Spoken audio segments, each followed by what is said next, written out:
Hey, it's Bob. Thanks again for signing up for the webinar. I've been getting a lot of emails from folks, mainly circling around a couple of different things. Number one is a lot of specific questions on how did that guy actually double his production working from such a high watermark already? And for that story, you're going to have to tune into the webcast. I did want to answer the other questions that I've been getting pretty frequently, just in case the same thought is rattling around in your brain. And really the two most frequent questions that I've been getting is, number one, I keep referencing this is a method of answering objections is completely in harmony with the way the mind works. And what does that mean? And the second question has to do with insulating yourself against objections in advance so they never come up. And people have been asking for an example of that, or what do I mean by that? And obviously I can explain all of that to you, but I think it might be easier to just tell you a quick story. And it's a bit of an embarrassing story because it's about how I stumbled onto the concepts that I'm going to be teaching you through a very big mistake that I made earlier in my career when I was just being lazy. It was at the end of a day, and I had had 6 appointments that day. I'd just gotten a call from a buddy of mine who said one of our favorite wholesalers was in town, and he was buying drinks at the local watering hole. I'd opened 4 new relationships, 4 new households, so I definitely felt like I had earned my beer that day. My assistant comes walking into the office and says, we've just had a walk-in, a referral from an existing client to the guy who wants me to take a look at his portfolio and see if I can help him. And while I was physically in the office, mentally I was already on my way to happy hour. The prospect was an older gentleman, really outside of my ideal client profile, but he was a referral, so I wasn't going to do anything to upset him or piss him off. So I just thought I would profile him a little bit, see if there was anything there, maybe set up a follow-up appointment at some point later, or, assuming that he wasn't going to be a good match for the type of work that I was doing, just introduce him to somebody else. Now, this was in the mid-'80s, about 3 years after interest rates had peaked. CDs and money markets at one point, you have to look this up in your history books, were up to 17 or 18%. At one time, the prime rate was 21%. Thank you, Jimmy Carter. So anyway, as interest rates fell, every advisor had a list of people who would buy government bonds, tax-free bonds, corporate bonds, if we were only able to get a certain rate again. You know, call me with AAA rated and insured 10% munis, I'll buy all you got. And they were the same people that were on the 12% list and the 11% list. They're now on the 10% list. They're going to be on the 9 and the 8% list before long. And back then, no one wanted to tie their money up because they were all convinced that rates were going to go back up again. So it's a very common objection at the time that you had to overcome of why you should have some of your money locked up longer term. If you've ever seen a UIT ladder or a bond ladder, that's the reason that they were created, to just get some people to at least put some of their money longer term. And every advisor had dozens of ways to answer the I don't want to tie my money up objection.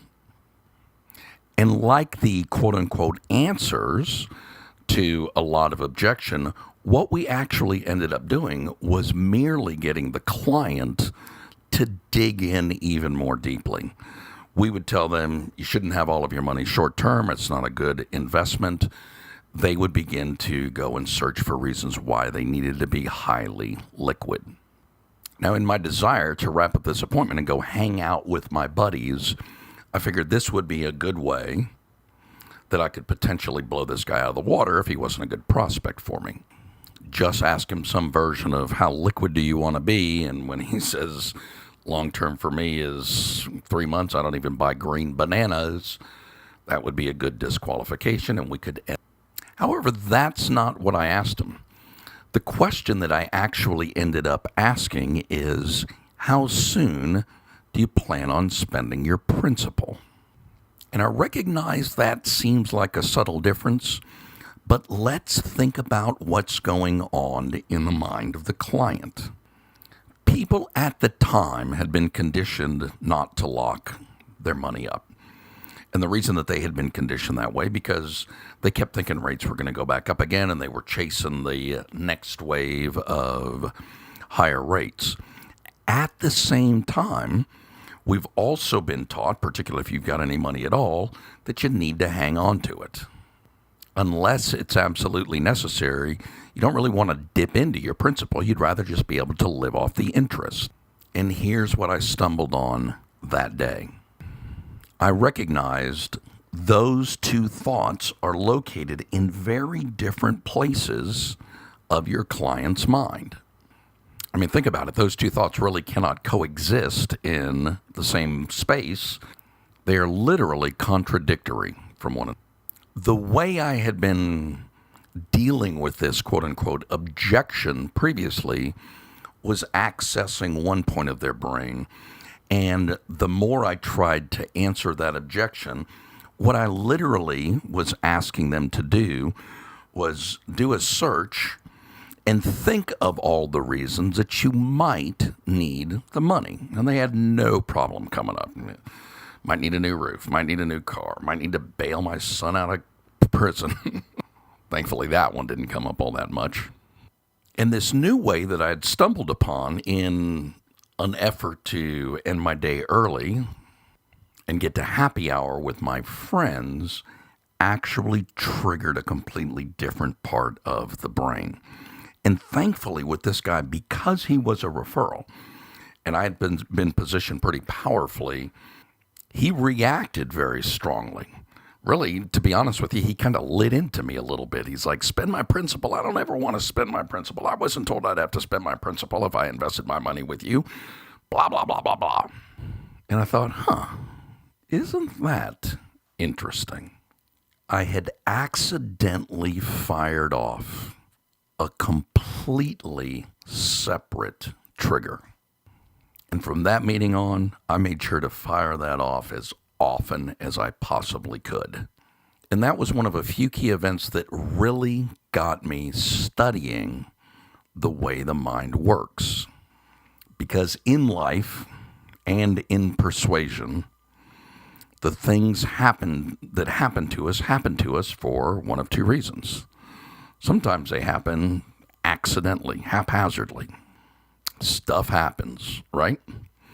And then other times they happen to us on purpose and by design.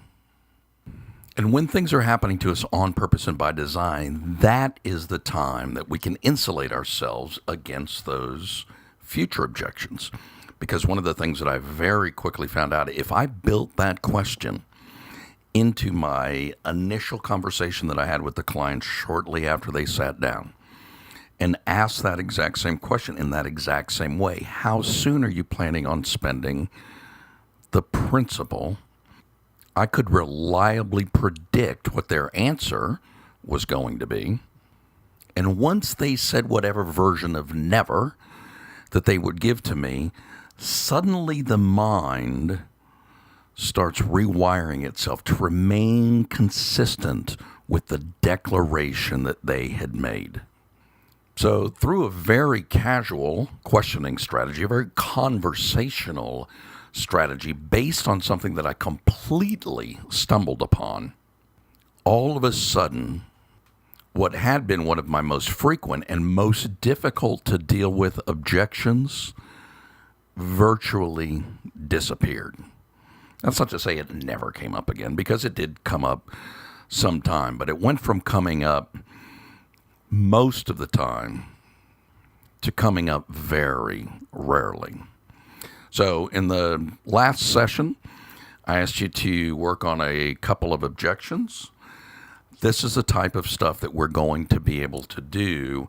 We've got a lot of tools that we're going to use to insulate you so the objections never pop up to begin with. And I'd love to work with the ones that are bothering most of the people most of the time, so I can make sure the webcast is as relevant as is possible to providing you with the solutions that you most want to achieve. So take a minute, write down some of the objections that you get most of the time. If you want to do more than just the couple I suggested to you, then by all means, bring them on. I'm a fan of working from abundance. And hopefully you've got your calendar marked for the upcoming webcast. The date and time are right below this particular video. So go ahead and put it in your calendar, and I will send you a reminder as well the day of the event. Going to be exciting. I hope you've enjoyed this as much as I enjoyed making it for you. And I will talk to you on the webcast. Bye-bye for now.